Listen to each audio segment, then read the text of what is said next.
Seni bu kalbime can diye yazdım.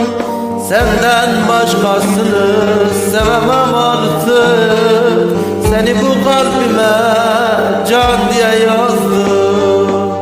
Bile bile sevdim o kitapsızı, bile bile sevdim o hayırsızı, bile bile sevdim o vicdansızı.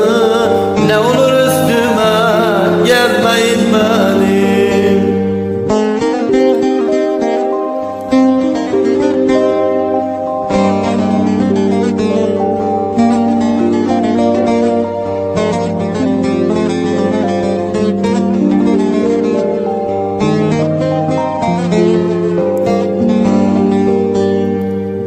Senden başkasını sevmeyeceğim, kimselere gönül vermeyeceğim.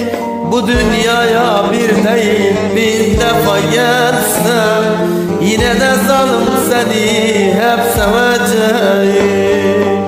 Bile bile sevdim o kitapsızı, bile bile sevdim o hayırsızı, bile bile sevdim o vicdansızı.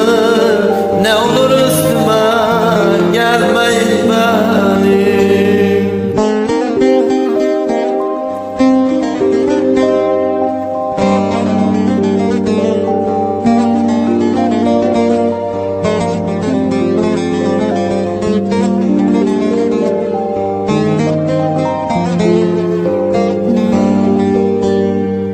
Bu yüreğim sensiz nasıl yaşasın? Senin yokluğuna zalim nasıl dayansın? Gül yüzü tenini eller sarıyor. Seni seven bu can nasıl yaşasın?